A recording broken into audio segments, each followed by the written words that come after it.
دوستو پانی کے بارے میں کہتے ہیں کہ اسے آپ جس برتن میں ڈال دیجئے وہ اسی شیپ کا ہو جائے گا. اگر برتن چوکور ہے تو پانی ایسا چوکور ہو جائے گا, وہاں گول ہے تو اس میں گول ہو جائے گا.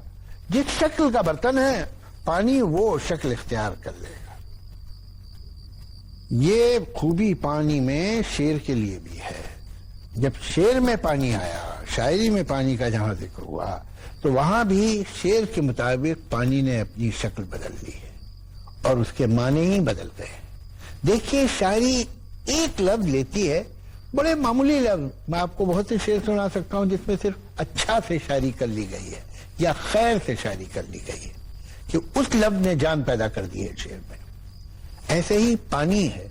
پانی تو ہم کہتے ہیں بھائی پانی پینے کے لیے ہے, یا بہ رہا ہے, یا سمندر میں ہے, دریا میں ہے, لیکن اس پانی کے مطلب پانی ہی رہتے ہیں, وہ جہاں بھی ہے, بھلے ہمارے گلاس میں ہو کہ سمندر میں.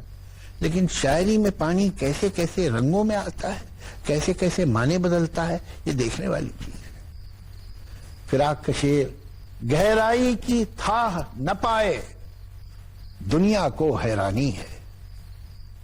کہ اتنی گہرائی ہے کہ اس کا تلا کہاں ہے, یہ کہاں ختم ہوتی ہے جا کے, وہ مل نہیں رہی ہے. اس گہرائی کا پتہ نہیں لگ رہا یہ کتنا ڈیپ ہے. گہرائی کی تھا نہ پائے دنیا کو حیرانی ہے, تو ہی بتا ہے بحر محبت, بحر سمندر, اے محبت کے سمندر, تو ہی بتا اے بحر محبت تجھ میں کتنا پانی. یہ پانی گہرائی کے لیے, جذبات کی گہرائی کا ذکر ہے. اور واقعی مجھے لگتا ہے کہ کوئی بھی جذبہ ہو, محبت ہو, غم ہو, خوشی ہو, اس کی گہرائی کو آپ ناپ نہیں سکتے. وفاداری ہو, عزت ہو, کیسے ناپیں گے اسے آپ؟ کبھی کبھی ہم رائٹر یہ غلطی کرتے ہیں.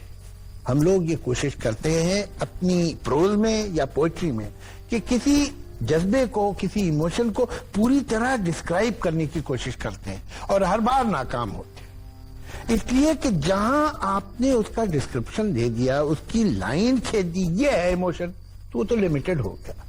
جب امیجنیشن پہ چھوڑا جائے گا تبھی بڑا ہو. تو ہی بتا ہے بحر محبت تجھ میں کتنا پانی ہے. اگر فراق نے بتا دیا ہوتا کتنا پانی ہے تو شعر چھوٹا ہو جاتا. ابھی دیکھیے یہاں تو محبت کی گہرائی کے لیے پانی کو استعمال کیا گیا. ایک شعر ہے اس میں پانی لفظ نہیں استعمال ہوا, لیکن پانی ہی کے بارے میں ہے, شاید سمندر یا دریا یا ندی یا جھیل پہ. بڑی باریک بات اس میں کہی ہے جان ایلیا نے, مجھ کو گہرائی میں اترنا ہے, مجھ کو گہرائی میں, سطح کہتے ہیں سرفس کو, مجھ کو گہرائی میں اترنا ہے پر میں گہرائی سطح پر چاہوں. یہ آج کی دنیا کا شعر ہے, آج کے دنیا کے لوگوں کو ایکسپوز کرتا ہوا شعر, کہ گہرائی میں تو اترنا چاہتے ہیں, چیز کی گہرائی کیا ہے جاننا چاہتے ہیں, لیکن کنوینئنس کے ساتھ, بھئی ہم اتنی دور نہیں جائیں گے, ایسا کرو گہرائی کو اوپر لے آؤ, تو ریڈی میڈ بالکل پیکج میں مل جائے ہم کو گہرائی, اور ہم ایک دم کریش کورس. آج کل تو نروان بھی 4 ایزی لیسنز میں ہو جاتا ہے, اور آپ کو موکش جو ہے کریش کورس سے دیا جاتا ہے. تو یہ ہم کو ابھی اتنا سوچنا نہیں ہے, اتنی دور نہیں جانا ہے. گہرائی میں اترنے میں تو ہمیں بڑا ٹائم لگے, لیکن ہم گہرائی چاہتے ہیں, وہ اوپر ہی مل جائے تو اچھا. خیر یہ تو ایک الگ قصہ ہے. یہاں تو بات ہو رہی ہے تو ہی بتا اے بحر محبت تجھ میں کتنا پانی ہے. اب دیکھیے پانی کا اور استعمال دیکھیے, کیا خوبصورت شعر ہے یہ. سمندر پہ برستا پانی, یہ سمندر پہ برستا پانی, آئے پیاسوں کو ترستا پانی. یہاں پانی کے مطلب کیا ہو گئے؟ یہاں پانی کے مطلب ہو گئے ایفلنس, یہاں پانی کے مطلب ہو گئے خوشحالی, یہاں پانی کا مطلب ہو گئے دولت, آرام, آسائش, لگژری. اور یہ کہاں برس رہا ہے؟ سمندر پہ, جہاں پانی ہی پانی موجود ہے. یہ وہی پانی, وہ خوشحالی وہاں برس رہی ہے جہاں پہلے سے اتنا پانی تھا. یہ پانی اس پہ برس رہا ہے. ہائے پیاسوں کو ترستا پانی, یہ پانی وہ ہے جو پیاسوں کو ترس گیا ہے. پیاسے تو کہیں اور ہیں, اور پانی سمندر پہ برس رہا ہے. یہ شاید آج کی جو اکنامک سسٹم ہے، آج جو ہمارے سماج میں ہے وہ ہیو ناٹ ایک دوسرے سے دور ہوتے جا رہے ہیں.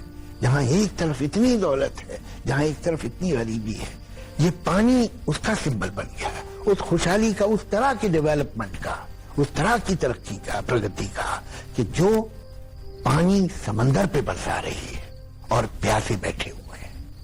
اب کہیں اور پانی کے کچھ اور مطلب ہو جاتے ہیں. پانی شکل بدل رہا ہے ہر شہر میں. دیکھیے کیا کہوں دیدہ تر، یہ تو میرا چہرہ ہے.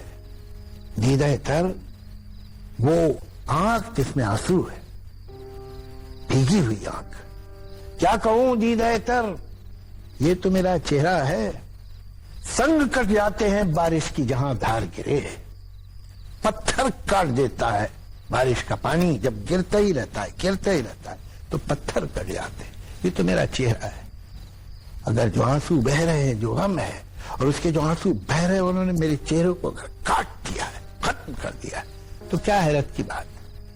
پتھر کٹ جاتے ہیں. اب یہاں پانی ایک مسلسل غم، ایک کانسٹنٹ سورس آف پین کا سمبل بن گیا ہے. یہ پانی آنسو کا پانی ہے، یہ پانی غم کا پانی ہے. آپ دیکھیے معنی ہی بدل گئے. لفظ وہی ہے پانی. پیاس کی کیسے لائے تاب کوئی، کہ کس طرح میں پیاس کو برداشت کروں. نہیں دریا تو ہو سراب کوئی. اگر مجھے پانی دریا کا نہیں مل سکتا تو کوئی مراج مل جائے، مرگ ترشنا مل جائے.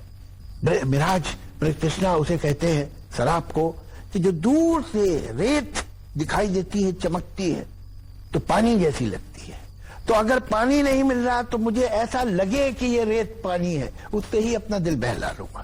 اگر زندگی میں اصلی خوشیاں نہیں مل رہی، اگر زندگی میں مجھے اصلی کامیابی نہیں مل رہی، جو پیار ہے وہ نہیں مل رہا، تو اس کا دھوکہ ہی مل جائے مجھے، اس کا کوئی ایک چھلاوا ہی مل جائے کہ جو میں سمجھوں کہ وہ ہے اور ملنے والا ہے. جتنے دور آپ جاتے ہیں وہ سراب جو ہے مرگ تشنا اتنی دور ہوتی جاتی ہے. لیکن اگر کچھ چمک رہا ہے تو چلنے کا حوصلہ تو رہتا ہے کہ ہاں شاید وہاں پانی ہے، تو آدمی دھوکہ کھانے کو بھی تیار ہے. لیکن دھوکہ کھانے کا بھی ایک طریقہ اور سلیقہ ہے. شاعر یہ کہتا ہے، جب سرابوں پہ قناعت کا سلیقہ آیا، کہ جب وہ جو مراج ہے، وہ جو مرگ تشنا ہے، وہ سراب جو کہ اصل میں پانی نہیں لیکن پانی جیسا لگ رہا ہے، اصل میں ریت ہے، جب اس پہ جینے کا طریقہ آ گیا، ریت کو ہاتھ لگایا تو وہی پانی تھی. ہمارے لیے اتنا سیلف ڈسپشن کا ایک سٹیج یہ بھی آ سکتا ہے کہ آدمی ریت کو پانی مان ہی لے اور چھوئے تب بھی کہے پانی. ایسا نہ ہو تو اچھا ہے، لیکن ایسا ہوتا ہے. اب میں آپ کو ایک شعر سنانا چاہوں گا. اب اس میں پانی جو ہے کوئی دوسرا مطلب ہے. دریا چڑھا تو پانی نشیبوں میں بھر گیا. نشیب کہتے ہیں جو جگہ نیچی. اب جب فلڈ آیا تو پانی تو وہیں بھرے گا نا جہاں نیچی جگہ ہے. یہاں چھوٹے گھر ہیں، نیچی جگہوں پہ تو چھوٹے لوگ رہتے ہیں نا. دریا چڑھا تو پانی نشیبوں میں بھر گیا، اب کے بھی بارشوں میں ہمارا ہی گھر گیا. تو جب مشکل آتی ہے، جب کوئی پرابلم آتا ہے سماج میں، تو سب سے پہلے جو اس کا کمزور ورگ ہے، جو اس کا کمزور طبقہ ہے، سب سے زیادہ اسی پہ اثر پڑتا ہے. یہ جلال مجید کا شعر ہے، بھوپال کے بہت اچھے شاعر ہیں، اور یہ شعر مجھے بہت پسند ہے. دریا چڑھا تو پانی نشیبوں میں بھر گیا، اب کے بھی بارشوں میں ہمارا ہی گھر گیا. اب میں آپ کو ایک شعر سناؤں گا، لیکن شعر سنانے سے پہلے میں آپ کو ایک قصہ سنانا چاہتا ہوں. لکھنؤ کے ایک بہت بڑے شاعر تھے آردو لکھنوی. ان سے کسی نے کہا کہ اردو کیا ہے؟ اگر عربی فارسی کے لفظ اس میں نہ ہو، عربی کے تو اتنے لفظ نہیں ہیں اردو میں، فارسی کے زیادہ ہیں، اور فارسی کے بہت سے لفظ ہندی میں بھی ہیں. ہندی کے ایک عام ڈکشنری میں کم سے کم 5 سے 6 ہزار ورڈ ہوں گے جو پرشین سے آئے ہیں. لیکن اس میں کوئی حیرت نہیں ہے، ہر زبان میں دوسری زبانوں سے شبد آتے ہیں اور آنا چاہیے، تبھی زبانیں بڑی ہوتی ہیں. یہ تو ایک الگ بحث ہے، الگ بات. تو ان سے کہا کہ اگر یہ ورڈ آپ نہ استعمال کریں تو اردو ہے کیا؟ تو انہوں نے کہا کہ آپ یہ جو کہہ رہے ہیں وہ ٹھیک نہیں. یہ سچ ہے کہ ہماری زبان میں بہت سی زبانوں کے لفظ ہیں، لیکن جو اردو ہے وہ خالص ہماری زبان ہے اور خالص ہندوستانی زبان ہے. اگر اس میں سے ہم سارے فورن ورڈ نکال بھی دیں تو بھی وہ مکمل ہے. وہ ہماری مرضی ہے کہ ہم استعمال کرتے ہیں، لیکن اردو کسی زبان کی وجہ سے نہیں ہے، وہ اپنے اندر ایک زبان ہے. اور انہوں نے کہا کہ آرزو لکھنوی نے کہا کہ میں اپنی بات کو ثابت کرنے کے لیے ایک کتاب پوری لکھوں گا شاعری کی، جس میں ایک لفظ بھی کسی دوسری زبان کا نہیں ہوگا، نہ فارسی کا، نہ عربی کا، نہ ترکی کا، نہ کسی اور زبان. اور انہوں نے ایک پوری کتاب لکھی جس کا نام تھا سریلی باسری، اور اس میں ہر شعر ایسا تھا جو کہیں بھی اس میں ایک بھی لفظ پرشنائز نہیں. ایک شعر سناتا ہوں اس کا. اس نے بھیگے ہوئے بالوں سے جو جھٹکا پانی، جھوم کے آئی گھٹا ٹوٹ کے برسا پانی. اب اس میں کوئی لفظ کہیں کا نہیں، یہ کلیئر کھڑی بولی ہے. پھر سنیے.